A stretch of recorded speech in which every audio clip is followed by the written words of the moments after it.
ఇదే రేపు వైఎస్ఆర్ కాంగ్రెస్ పార్టీ వచ్చిన తర్వాత రిపీట్ అయితే మీరు తట్టుకోగలుగుతారా?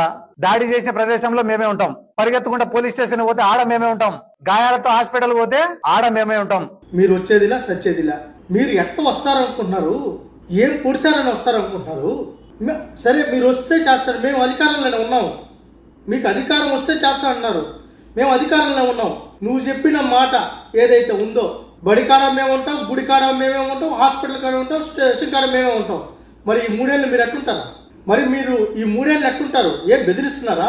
బెదిరిస్తే బెదిరిపోయేదానికి అదిరిపోయేదానికి వైసీపీ కార్యకర్తలు కాదు, నాయకులు కాదు, ఇలా తెలుగుదేశం వాళ్ళు మిమ్మల్ని చూసే మేము అధికారంలోకి వచ్చిండేది, మీతో పోరాడే మేము అధికారంలోకి వచ్చింది. రాజశేఖర రెడ్డి గారిని చూసాం, జగన్మోహన్ రెడ్డి గారిని చూసాం. కొత్తగా నువ్వు చెప్పాల్సిన పనిలా. మేము అభివృద్ధి చేస్తున్నాం, సంక్షేమ ఫలాలు అందిస్తున్నాం, ఉద్యోగాలు ఇస్తున్నాం, ఉపాధి కల్పిస్తున్నాం, పరిశ్రమలు తీసుకొని వస్తున్నాం, పెట్టుబడులు తీసుకొని వస్తున్నాం. అన్ని రంగాలు సమర్థవంతంగా అభివృద్ధి వైపు ముందుకు తీసుకెళ్తూ ఈ ప్రభుత్వాన్ని పారదర్శకమైన ప్రభుత్వంగా ముందుకు తీసుకెళ్తున్నాం, అభివృద్ధి ప్రభుత్వంగా ముందుకు తీసుకెళ్తున్నాం. చంద్రబాబు నాయుడు గారి నేతృత్వంలో ఈ రాష్ట్రం సుభిక్షంగా ఉంది. మళ్ళీ తెలుగుదేశం పార్టీ కూటమి అధికారంలోకి వస్తుంది. పవన్ కళ్యాణ్ గారు, చంద్రబాబు నాయుడు గారి కలయికతో, బీజేపీ కేంద్ర ప్రభుత్వ సహకారంతో మళ్ళీ అధికారంలోకి వస్తాం, శాశ్వతంగా ఉంటాం. మీ బుట్ట బెదిరింపులకు భయపడే వాళ్ళం కాదు.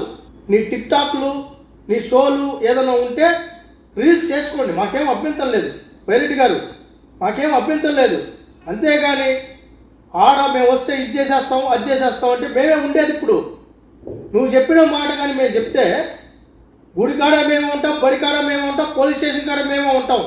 మరి ఈ మూడేళ్ళు మీరు ఉండగలుగుతారా? ముట్లగలుగుతారా అని మేము అడుగుతున్నాం. కాబట్టి గతంలో మీరు చేసిన చేష్టలకే ప్రతిపక్షంలో ఉన్నారు, ప్రతిపక్షం కూడా 11 సీట్లకే ఉన్నారు. మళ్ళీ అదే పందాలో మాట్లాడతామంటే ఎవరు చేతులు ముడుచుకొని కూర్చోాలా. కానీ మా చంద్రబాబు నాయుడు గారు ప్రజాస్వామ్య పరిరక్షణ ఒక పద్ధతి ప్రకారం నాయకత్వాన్ని నడుపుతున్నారు కాబట్టి మేము ఆవేశాలలో పోకుండా ఓ పద్ధతిగా ముందుకెళ్తున్నాం. Please subscribe to Leo News for more videos.